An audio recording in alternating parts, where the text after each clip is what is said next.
ठीक है। अब आज हम जो पढ़ेंगे वो क्या होगा, एक्सट्रिंसिक सेमी कंडक्टर। शुरू करें, एक बार सब लोग जय हिंद बोल दीजिए।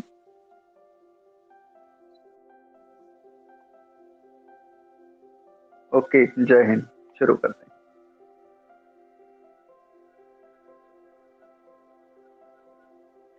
Extrinsic semiconductor. The conductivity of an intrinsic semiconductor depends on the temperature, but at room temperature, its conductivity is very low. ठीक है, यानी जब हम इंट्रिंसिक वाले में टेम्परेचर एक्स्ट्रा प्रोवाइड करते हैं तब तो ये बहुत अच्छा बिहेव करता है, बट रूम टेम्परेचर पे उतना अच्छा बिहेव नहीं करता है। As such, no important electronic devices can be developed using these semiconductors. इसीलिए क्या होता है कि इन सेमीकंडक्टर्स का यूज आप नॉर्मली किसी अच्छे इलेक्ट्रॉनिक डिवाइस के डेवलपमेंट के लिए नहीं होता है। बेसिक कॉन्सेप्ट है, जब कंडक्टिविटी अच्छा होगा ही नहीं तो फिर हम कैसे करेंगे? हमें इलेक्ट्रॉनिक डिवाइस में खर्चा ज्यादा थोड़ी करना। आजकल तो और भी कॉन्सेप्ट चेंज हो गया है, कम से कम एनर्जी खर्च करने वाला हो, लेस एनर्जी वाला, है ना। हेंस देयर इज नेसेसिटी, अब आवश्यकता है, किस चीज की आवश्यकता है कि इन सेमीकंडक्टर्स को थोड़ा इंप्रूव करो भाई। तो फिर हम कहाँ पहुंचते हैं, इस वाले पे, एक्सट्रिंसिक फैक्टर पे। समझ में आ रहा है? So, hence there is necessity of improving their conductivity. तो इन सेमीकंडक्टर्स की कंडक्टिविटीज की जरूरत पड़ती है। अब मजेदार बात, ये क्या मजेदार बात है भाई कि ये जो कंडक्टिविटी बढ़ाएंगे वो कैसे बढ़ेगी वो भी जरा समझिए। This can be done by making use of impurities. करते हैं तो यहाँ इम्प्यूरिटीज में क्या होगा ना कि ट्राइवेलेंट और पेटल कंडीशन आई थी, उसको भी हम लोग देखेंगे। अ स्मॉल अमाउंट से a few parts per million, that is ppm, ये बहुत ही छोटा अमाउंट होगा। when a small amount of suitable impurity is added to the pure semiconductor, the conductivity of semiconductor increase manifold, और तब उस condition में ये बहुत ही बेहतरीन काम करता है। तब जाके हम इलेक्ट्रॉनिक डिवाइसेस में इसका यूज करना शुरू कर देते हैं, क्योंकि अब ये बेहतरीन काम कर रहा है, हमें तो बेहतरीन की जरूरत ही नहीं, है ना। तो इस कंडीशन में फिर ये हमको बहुत जरूरी हो गया। लेकिन बहुत अच्छे से सोच समझ के काम करिएगा कि यहाँ पे क्या है, इम्प्यूरिटीज जोड़ दी गई हैं। इम्प्यूरिटीज जोड़ दी गई हैं तो इम्प्यूरिटीज कहाँ से जोड़ी जा रही हैं? एक्सटर्नल सोर्स से। कहाँ से जोड़ रहे हैं बेटा इसको हम? एक्सटर्नल सोर्स से। एक्सटर्नल सोर्स से जोड़ेंगे तो इस तरह का जो सेमीकंडक्टर बनेगा उसको हम क्या बोलेंगे? क्या बोलेंगे? जल्दी बोलो, क्या बोलेंगे? को बोलेंगे एक्सट्रिंसिक सेमीकंडक्टर। एग्जैक्टली, यहाँ हमको बाहर से जोड़ना है, यानी एक्सटर्नल कुछ चीजें हम जोड़ रहे हैं, वो इम्प्यूरिटीज हैं, वो सूटेबल इम्प्यूरिटीज होंगी, कोई भी चीज नहीं जोड़ देंगे तो इम्प्यूरिटीज जो बहुत सूटेबल होंगी, और इस तरह से ये क्या हो गया, extrinsic semi conductor. Such materials are known as extrinsic semiconductor or impurity semiconductor. Deliberate addition of a desirable impurity is called doping. तो इसको हम क्या बोलते हैं? डोपिंग करना। किसी भी सेमीकंडक्टर में जब डोपिंग करना होगा या हम डोपिंग कर देंगे तो वो कैसा सेमीकंडक्टर बनेगा? वो बनेगा इम्प्यूरिटी सेमीकंडक्टर, एक्सट्रिंसिक सेमीकंडक्टर। अब क्योंकि डोपिंग कर रहे हैं, डोपिंग एक प्रोसेस होती है, यानी डोप्ड कर दिया गया है उस सेमीकंडक्टर को, तो हम कहेंगे कि वो सेमीकंडक्टर कैसा है? डोप्ड सेमीकंडक्टर है।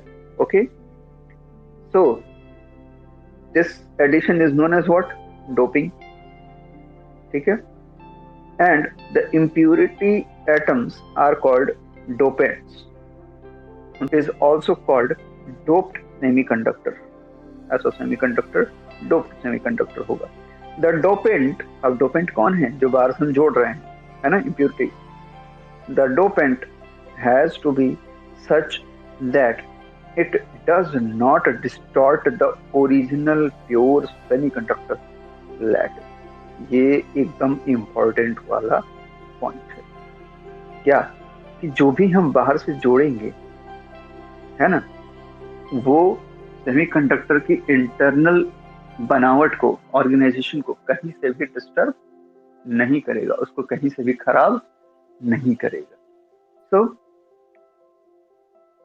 It occupies only a very few of original semiconductor atom site in the crystal.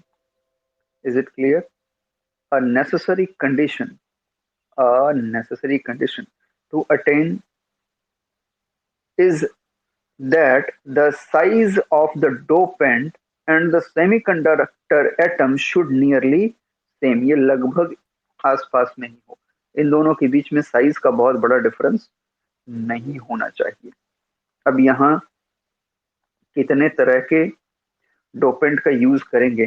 So there are two types of dopant used in doping the tetravalent silicon और germanium.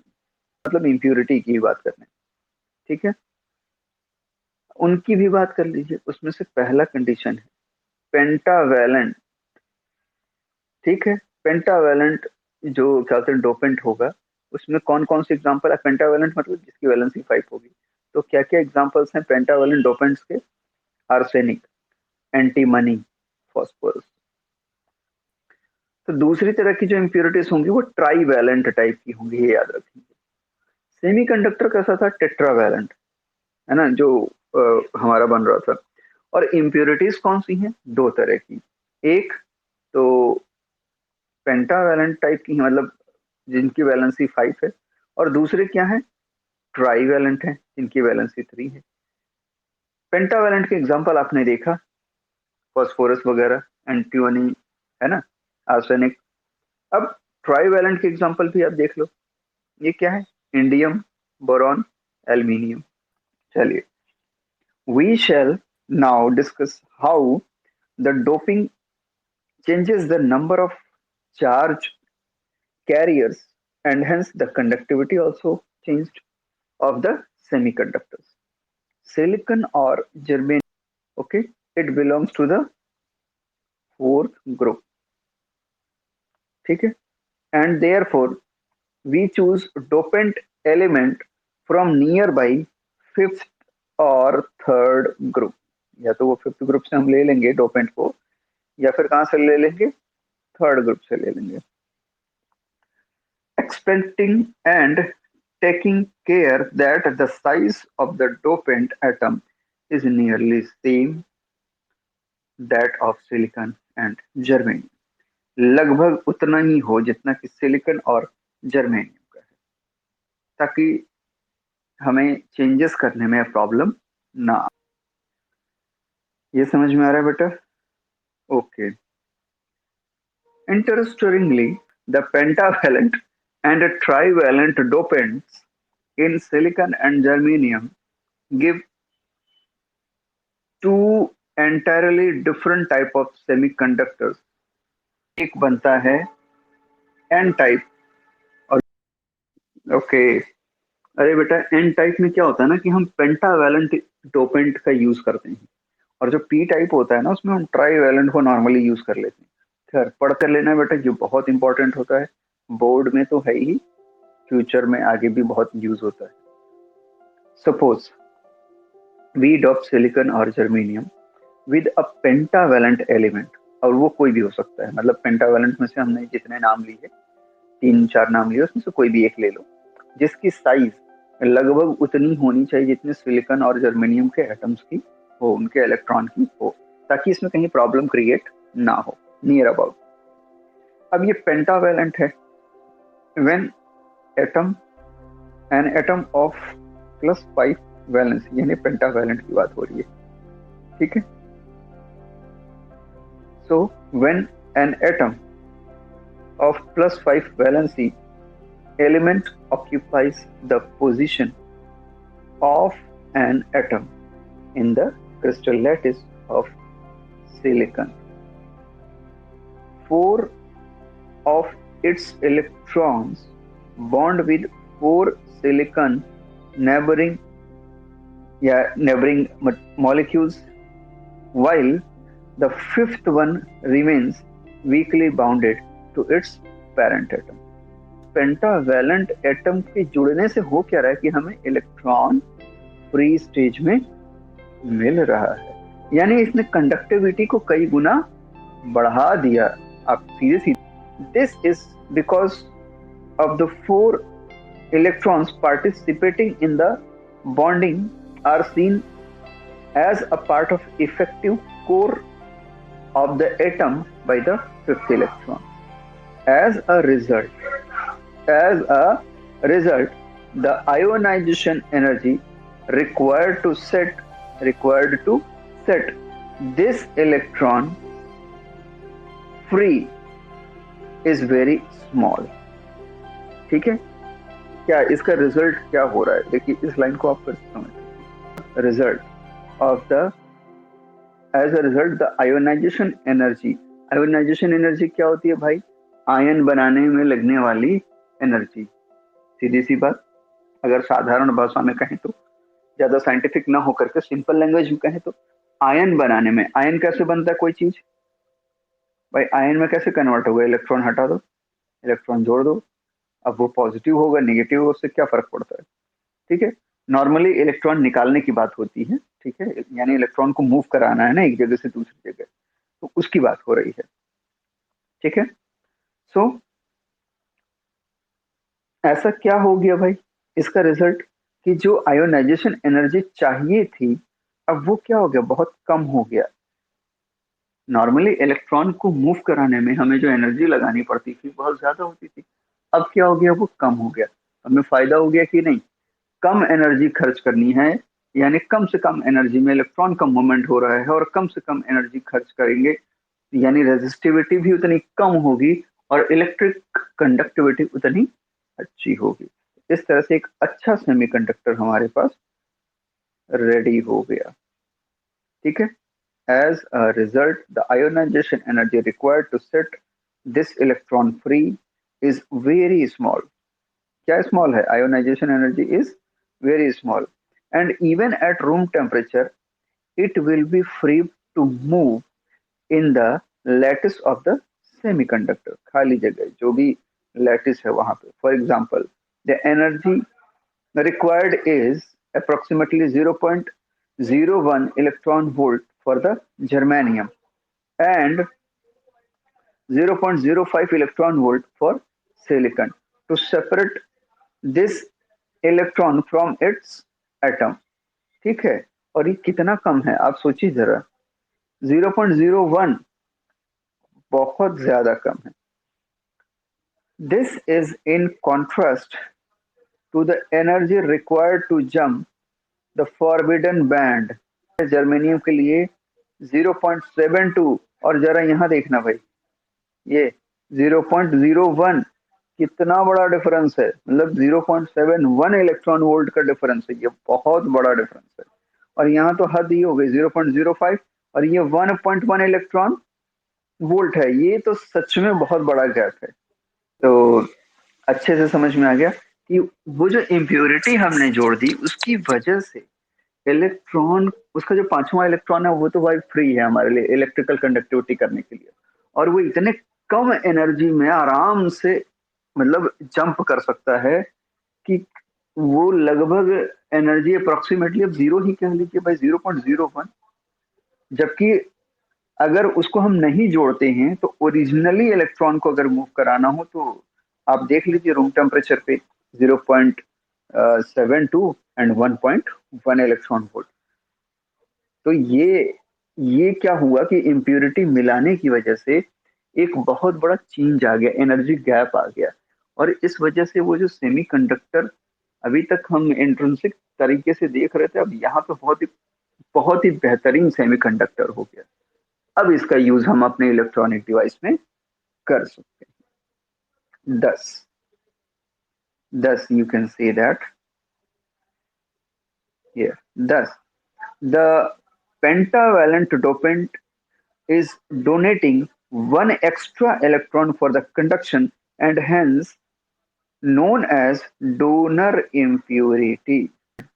The number of electrons made available For conduction by dopant, atoms depend strongly upon the doping level and is independent of any increase in ambient temperature. On the other hand, the number of free electrons with an equal number of holes generated by silicon atoms increase weakly with temperature. In a doped semiconductor, the total number of conduction electrons, that is is Ne is due to the electrons contributed by the donor and those generated intrinsically. Is it clear?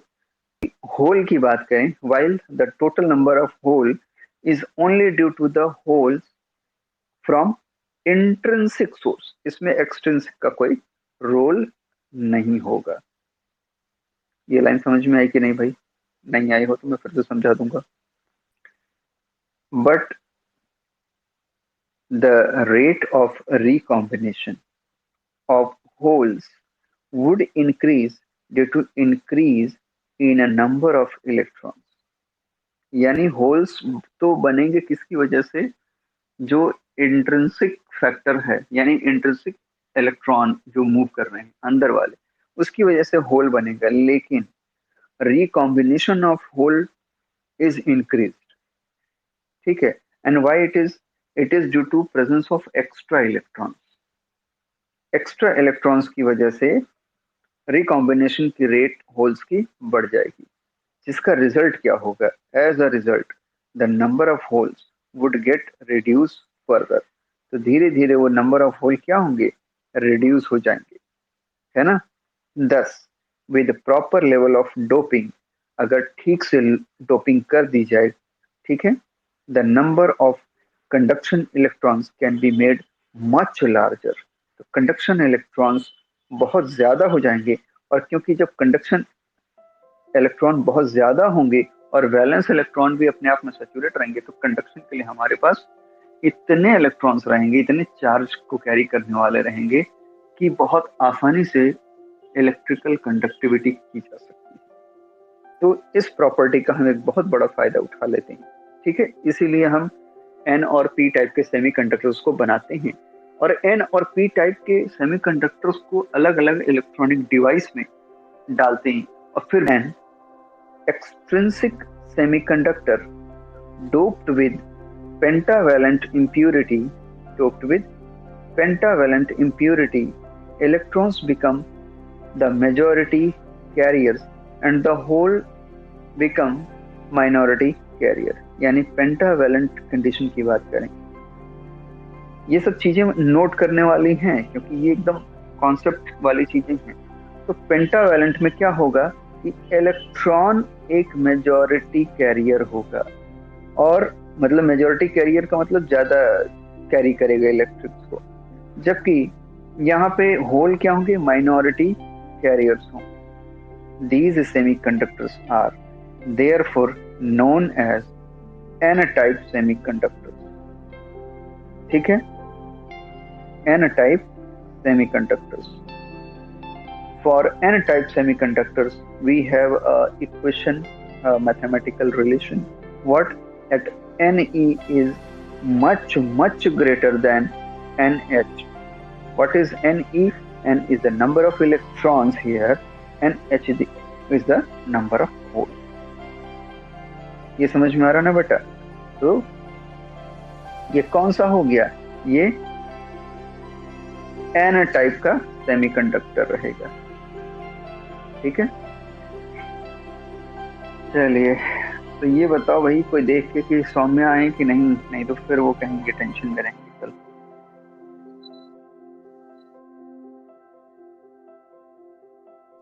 लगता है बूची सिंह की पिटाई करनी पड़ेगी और कुछ नहीं. चलिए, कोई बात नहीं, हो सकता है नीम का पेड़ आ गया हो बीच में. चलो, फिगर 14.8. फिगर 14.8 जो है वो एक ट्राईवैलेंट कंडीशन की बात होगी, और ट्राईवैलेंट कंडीशन जब होती है ना, तो इसको हम पी टाइप का सेमीकंडक्टर कहते हैं। क्यों कहेंगे वो लास्ट में पता चलेगा। जैसे यहाँ लास्ट में पता चला कि एन टाइप का सेमीकंडक्टर हम क्यों कह रहे हैं। ठीक है, तो आपको वैसे बेसिक आइडिया हो गया होगा कि उसको पी क्यों बोलेंगे, है ना। खैर, अब यहाँ पे देखिए, इस वाले केस में क्या है कि होल्स बहुत इजीली आपको देखने को मिल रहा है, और यहाँ पे आप देख रहे हैं कि ये +3 कंडीशन में है, जबकि नॉर्मली होना क्या चाहिए था, 4 4 4 4 4 4 4। यही तो होना चाहिए था, पर यहाँ क्या है, +3 है। यानी आपकी बार इम्प्योरिटी जो हम जोड़ेंगे, यानी डोपेंट जो जोड़ेंगे, उसमें कुछ कलाकारी करेंगे। क्या कलाकारी करेंगे, आइए पढ़ के देख लेते हैं। दिस इज, अब हम बात करेंगे पी टाइप सेमी कंडक्टर की। Okay, this is obtained in this condition, so the bond between the fourth neighbor and the trivalent atom has a vacancy or hole as shown here in the figure। ठीक है, यहाँ पे जो आपको whole दिख रहा है वो किस वजह से है, वो इसी वजह से है। ठीक, क्योंकि हमारा क्या है कि जो 3 इलेक्ट्रॉन तो जुड़ गए, लेकिन चौथा सिलिकॉन वाला इलेक्ट्रॉन रह गया।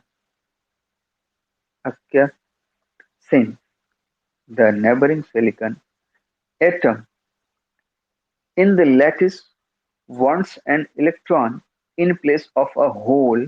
An electron in the outer orbit of an atom in the neighborhood may jump to fill the vacancy, to fill the vacancy, and due to which leaving a vacancy or hole at its own site।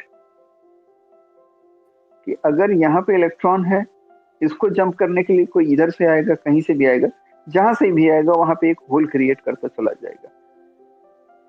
तो how देखा, holes are in addition to the intrinsically generated holes. Intrinsic factor से जो whole generator होते हैं, उनके अलावा ये plus वाले होल हैं, यानी ये बाहर से जुड़ी गई इम्प्यूरिटी की वजह से बनने वाला होल है, एक्स्ट्रा होल बन रहा है। ठीक है, while the source of conduction electrons is only intrinsic generation। ठीक है, thus for such a material the holes are majority carriers। किसी को याद है कि इसके पहले कौन मेजोरिटी कैरियर होता था? यस, और वहां पे होल माइनॉरिटी कैरियर होता था। यहाँ पे क्या है कि सिक्का बदल चुका है भाई साहब। यहाँ पे hole are the majority carrier and electrons are the minority carrier. तो होल जो है वो किस नेचर के हैं? पॉजिटिव नेचर के। नॉर्मली वो किस तरह के होते हैं? पॉजिटिव टाइप के होते हैं, क्योंकि इलेक्ट्रॉन को आप पहले से ही निगेटिव मानते हैं, और इसलिए वहां पे आप एन टाइप कह लीजिए, और यहाँ पे क्या है, पी टाइप का होगा, पॉजिटिव टाइप का। इस तरह से आप याद कर सकते हैं। मेरे ख्याल से आपको ज्यादा प्रॉब्लम नहीं आएगी एन और पी टाइप को अब याद करने में। So now the holes are the majority carrier and electrons are the minority carrier. Therefore, extrinsic semiconductor doped with the trivalent impurity are called p-type semiconductors. For p-type semiconductors, the recombination process will reduce the number of intrinsically generated electrons to n। We have for the p-type semiconductors, यहाँ पे एक relation हो गया that NH is much greater than Ne, and it is just opposite to the what, N type of semiconductor, है ना। वहां पे क्या था, Ne is much greater than NH, और यहाँ क्या हो गया, NH is much greater than Ne। तो कहीं किसी को दिक्कत आई इसको समझने में? एन और पी अच्छे से समझ में आ गया? अगर बोर्ड एग्जाम में आता है तो इसको एक्सप्लेन कर लोगे, लिख लोगे ना बेहतरीन तरीके से, छोटा सा फिगर बना के? हिमांशु? Okay, good. आवाज एकदम टनाटन आ रही है भाई साहब। Note that the crystal maintains an overall charge neutrality. ठीक है, यानी ओवरऑल चार्ज की न्यूट्रलिटी को मेंटेन रखेगा crystal, as the charge of additional charge carrier is just equal to an opposite to that of the ionized cores in the lattice। तो यहाँ पे normally पूरा का पूरा चार्ज का डिस्टरबेंस क्रिएट नहीं होता है, केवल इलेक्ट्रॉन्स और होल्स की अवेलेबिलिटी बढ़ जाती है। ठीक है, इन extrinsic semiconductors, because of the abundance of majority current carriers and the minority carriers produced thermally, have more chance of meeting majority carriers and thus getting destroyed। अब इस लाइन का क्या मतलब है, फिर से समझिए। इन एक्सट्रिंसिक सेमीकंडक्टर्स, यानी जब ये जो अभी हम पढ़ रहे हैं, वो चाहे एन हो चाहे पी हो, because of the abundance of the majority current carriers, ठीक है, the minority carriers produced thermally have more chance of meeting majority carriers and thus getting destroyed। ये लाइन समझ में आ रही है? किसी को दिक्कत तो नहीं है इस लाइन का अर्थ समझने में? Hence, the dopant, by adding a large number of current carriers of one type, which become the majority carrier, indirectly helps to reduce the intrinsic concentration of minority carriers, और इस तरह से डिस्ट्रॉय होने की possibility को भी ये कम करता है। The semiconductor's energy band structure is affected by the doping। ठीक है, in the case of extrinsic semiconductor, additional energy states due to donor impurities, that is ED, and acceptor impurities, that is EA, also exist। In the energy band diagram of N-type Si semiconductor, and the donor energy level ED is slightly below the bottom EC, that is the conduction energy band, and electrons from this level move to the conduction band with very small supply of energy। At room temperature, most of the donor atoms get ionized। आसानी से वो ionised हो जाएंगे room temperature पे ही, but very few atoms of silicon get ionised. Donor के maximum ionised हो गए, लेकिन सिलिकॉन के कम से कम आयोनाइज्ड हुए। ठीक है, बहुत कम। So the conduction band will have most electrons coming from the donor impurity। कहाँ से आएंगे वो? डोनर impurity से। Similarly, for p type of semiconductor, ठीक है, अब ये n की बात हो गई, अब p की भी बात कर लेते हैं। The acceptor energy level EA is slightly above the top of EV of the valence band। ठीक है, with very small supply of energy, थोड़ा सा एनर्जी देते ही, an electron from the valence band can jump to the level EA and ionize the acceptor negatively। ठीक है, so at room temperature, you can see that in this case, at room temperature, most of the acceptor molecule get ionized, leaving holes in the valence band।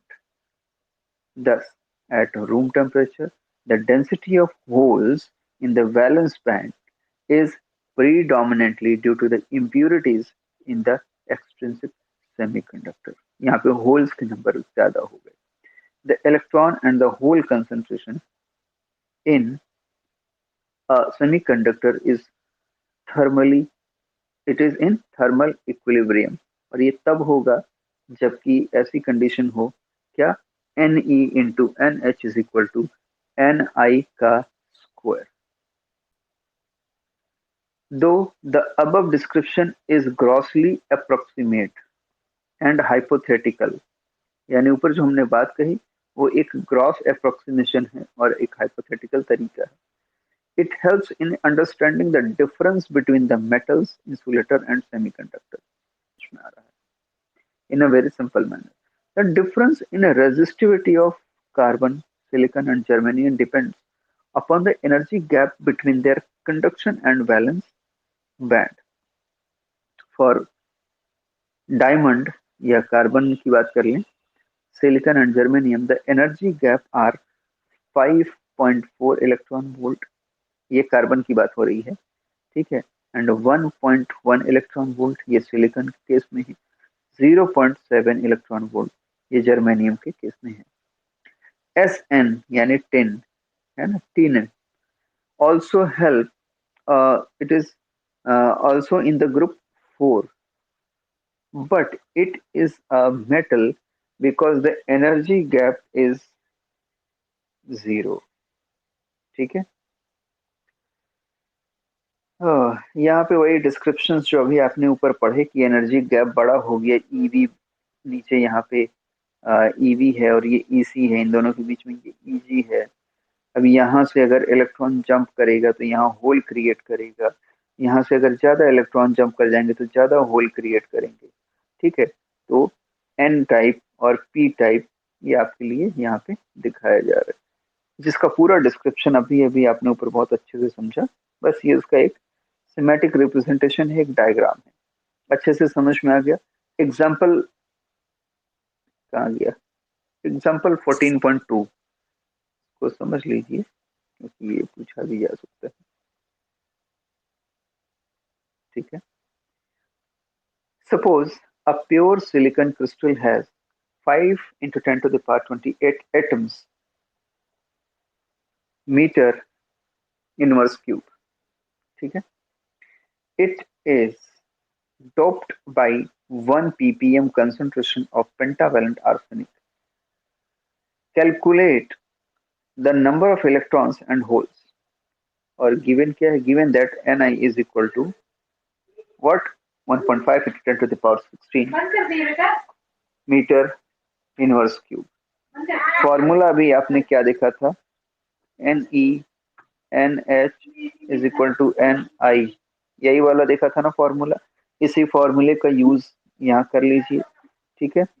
और आपका answer आ जाएगा. तो answer आप देख लीजिए भाई, थर्मली जनरेटेड इलेक्ट्रॉन Ni ये है. ठीक. And these are negligibly small as compared to the those produced by the doping. Therefore Ne approximate to Nd यानी doping.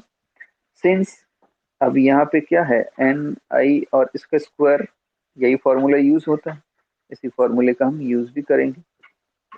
Since NeNH is equal to Ni square, it is what, therefore the number of holes NH को रहने दो एक तरफ, दूसरी तरफ है Ni hole square and it is divided by now Ne. बस इसको ट्रांसफर करिए और अपने आंसर को ले आइए सॉल्व करना. बाकी मैथमेटिक्स से आप सॉल्व कर लेंगे.